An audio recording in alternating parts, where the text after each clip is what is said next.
दोस्तों नमस्कार। मैं सुनील हरदोई आपकी सबके साथ इस महफिल में आज मैं हाजिर हूँ। कुछ अपने दिल के लफ्ज़ बताने वाला हूँ। आप लोग आज एक राइटर की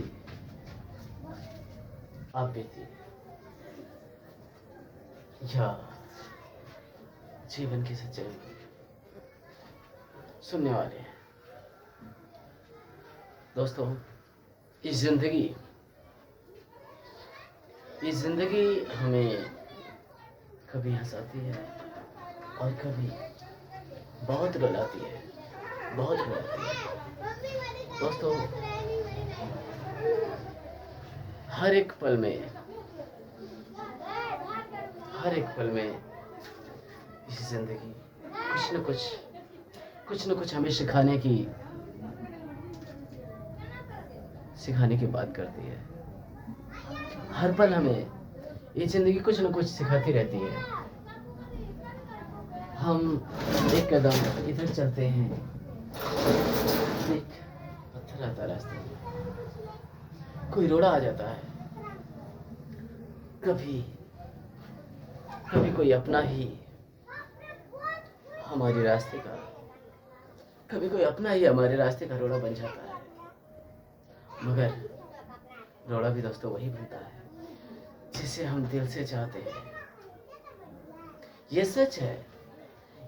इस ज़माने में अगर आप किसी के साथ दिखावा, झूठी वफा करेंगे तो वो आप पर जान छिड़केगा, मर मिटेगा। अगर कहीं आप गलती से उसे दिल से चाह बैठे तो तुम्हारे दिल से खेलेगा। मगर वो ये नहीं जानता कि जो उससे जी जान से प्यार करता है वो उससे खेल रहा है, और जिनसे वो मोहब्बत कर रहा है वो सब उससे खेल रहा है। दोस्तों, इस जीवन ऐसा ही है। ये हमारा जीवन एक मूवी की तरह यूं ही लाइव टेलीकास्ट होता रहता है। कभी अप कभी डाउन, जिंदगी के दो पहलू हैं। लेकिन दोस्तों, पर्दे के पीछे की जो लाइफ है वो रियल लाइफ होती है, और रियल लाइफ में दर्शाने के लिए एक्टिंग करनी होती है। लेकिन दोस्तों, जो रियल लाइफ में होता है असल में बहुत ही दिल को छू जाने वाला होता है। दोस्तों, जन्म से लेकर आज तक हमने जिसे भी चाहा वो किसी न किसी वजह से हमसे दूर होता गया। मैं किसी को दोषी नहीं ठहराऊंगा, क्योंकि हमें ही ऊपर वाले ने कुछ ऐसा बना के भेजा कि तुम जीवन भर लोगों से धोखे खाते और सीखते हो, क्योंकि तुम्हारा दिल एक बच्चों जैसा है। तो रब ने हमें बच्चों जैसा दिल दिया। मैं उसके लिए उस रब का शुक्रगुजार हूँ। उसको मैं तहे दिल से शुक्रिया अदा करता हूँ। कम से कम उस बच्चे के दिल ने आज तक मुझे बच्चा बना के रखा है, संभाल के रखा है। नहीं तो लोगों ने किसी भी हद तक कोई कसर नहीं छोड़ी हमें झुकाने की, हमें तड़पाने की, हमें भिटाने की। लेकिन मैं शुक्रिया अदा करूंगा उन सभी का, वो कोई हमारे दुश्मन नहीं। मैं सभी को अपने दिल से माफ करता हूँ और साफ करता हूँ, क्योंकि अगर वो लोग हमारी लाइफ में नहीं आते और हमारे साथ ऐसा नहीं करते तो शायद हम यहाँ तक का सफ़र आज भी तय नहीं कर पाते। हम वहीं होते, बस एक केचुआ बनकर गए, वहीं रेंग रहे होते। लेकिन उन सभी अपनों का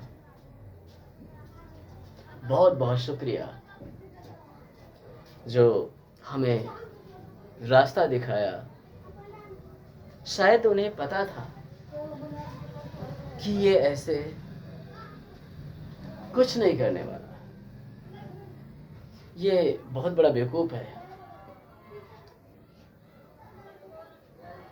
उनके भूल से ही सही उनकी जुबान पर ये शब्द आए और उन्होंने कुछ ऐसा हमारे साथ किया जो हमें उनसे सीख मिली। उस सीख से आज भी सीख रहा हूँ और सीखता रहूँगा, क्योंकि वो मेरे दुश्मन नहीं, मेरे बहुत बड़े गुरु हैं। मैं उन्हें गुरु मान करके चलता रहूँगा।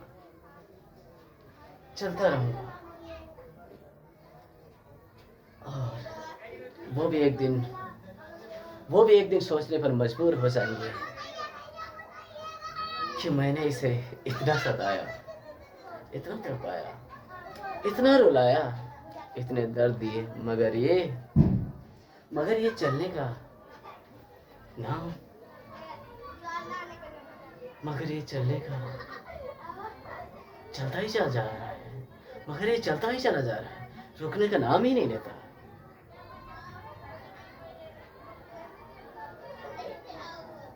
तो दोस्तों, ये सच है कि मेरी लाइफ भी एक रियल मूवी से कम नहीं रही। मैं बचपन से लेकर आज तक, कहना नहीं चाहिए, लेकिन दोस्तों उनसे शिक्षा मिली है, इसलिए मैं आज बताना चाहूँगा कि बचपन से लेकर आज तक मैं सीखता चला रहा हूँ और सीखता ही रहूँगा आखिरी सांस तक। बचपन में मैं 2-2.5 साल का ही करीब था, तब मेरी माँ की डेथ हो गई। कैसे कैसे मैं पला बढ़ा। मेरे पिता ने बहुत मेहनत की।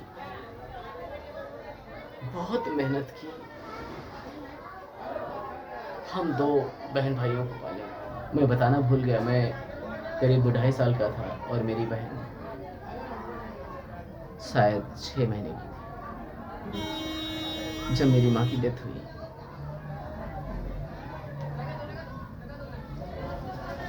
मेरा बाप उस दिन टूट गया था जिस दिन मेरी माँ को विसर्जन करके आ रहा था। मेरे बाप, मेरे पिता की जैसे पूरी जिंदगी खत्म हो गई। और क्यों ना हो, जो इंसान अपना जीवन साथी खो देता है, वो चाहे बंदा हो या जनानी, उसका सबसे बड़ा यही नाम होता है।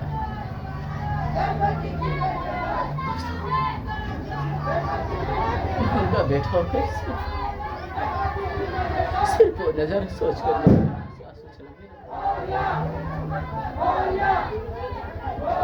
उनका क्या हाल हुआ?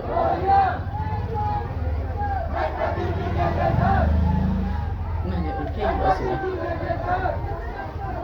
कि वहां से विसर्जन करके आने के बाद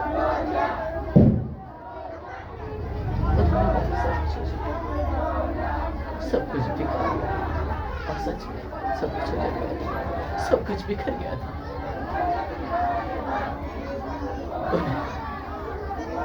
पर एक साल सो नहीं लेकिन हम दोनों भाई बहनों को उन्होंने अपने सीने से लगाया और फिर से जीने की आस बांधी कि अब ये दोनों बच्चे ही मेरे जीने का सहारा। इन्हीं में वो मेरा प्यार नजर आता। उसकी उन्होंने कहा ये दोनों मेरी पत्नी की निशानी है, इनमें हर पल बचपन तक तो मुझे नजर आती है, मैं इनके लिए जीऊंगा। दोस्तों ये मेरे पिता के शब्द हैं। फिर उन्होंने हम लोगों के लिए, हम दोनों बहन भाइयों के लिए इतनी मेहनत की, रिक्शा चलाया, सड़कें बनाई, खंतियां खोदी, ईंटें पाथी, लोगों के खेतों में मजदूरी की, मगर हम दोनों भाई बहनों को किसी भी तरह का एहसास नहीं होने दिया।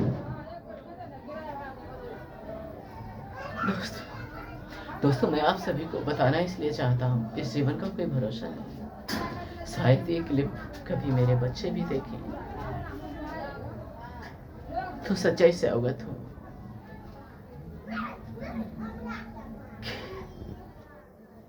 कि मेरे दादा ने मेरे पापा को कैसे पाला, मेरे पापा की जिंदगी कैसे थी। रिक्शा चलाने जाते थे उस टाइम वो पापा मेरे, जब मैं थोड़ा सा समझने वाला हुआ, जानने वाला, 15 दिन, करीब 15-16 दिन सिटी में जा करके रिक्शा चलाते थे। और करीब 15-16 दिन बाद जब आते थे तो मुश्किल से 200-250 300 रुपये कमा पाते थे, ला पाते थे घर। लेकिन दोस्तों आज भी मेरी जुबान पर अगर कोई नाम आता है, मुझे कोई तकलीफ हो, तो मैं भगवान को कभी याद नहीं करता। मेरे मुंह से हाय दादा, क्योंकि मैं बचपन से ज्यादा ही बोलता था, मेरे सिवा कोई जुबान पर शब्द नहीं आता। और मैं यही रब से दुआ करूंगा, मैं जब तक जीऊं, आखिरी सांस तक मेरी जुबान पर मेरे बाबा के सिवा किसी का नाम ना आए, और ना ही आएगा।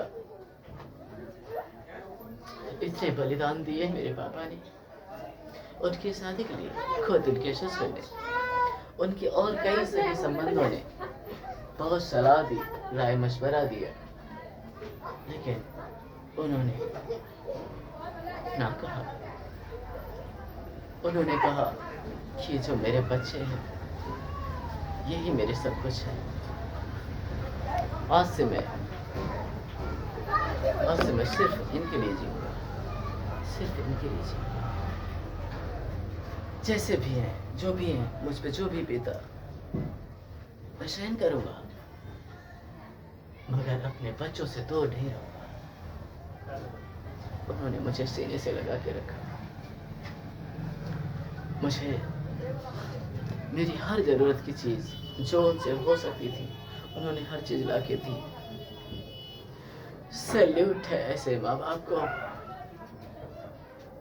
जिन्होंने इस युग में रह करके भी हम दो भाई बहनों की ऐसी परवरिश की।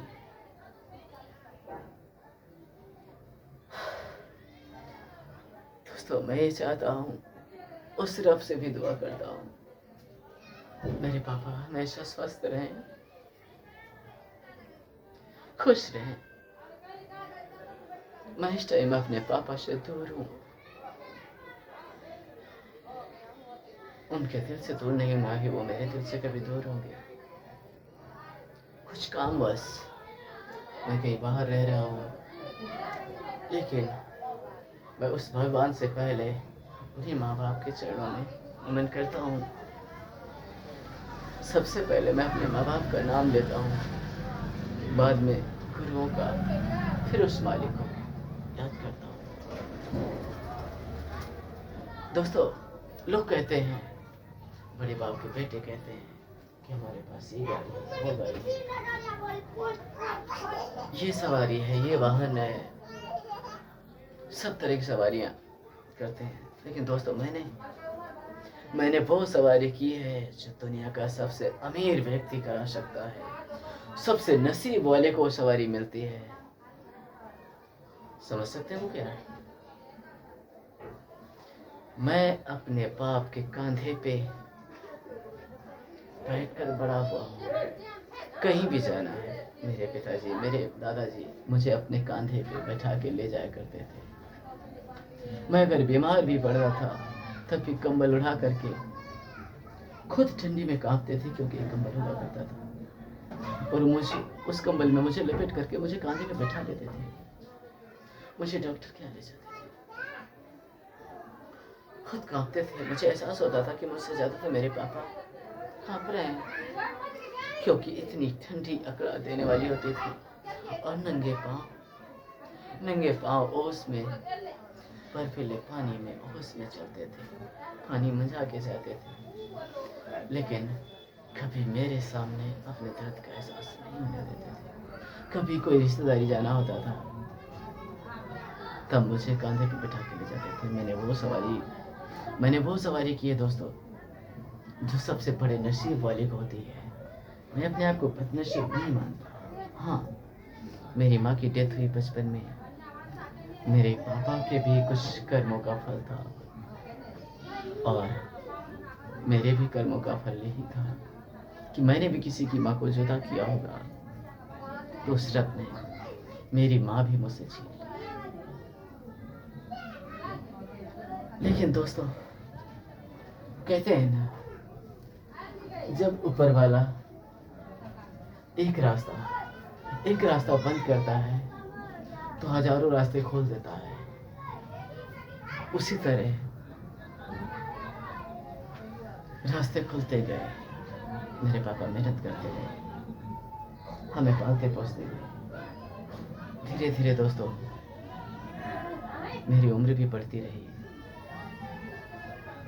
फिर हमारे पापा ने स्कूल में डाला, पढ़ने जाने लगे।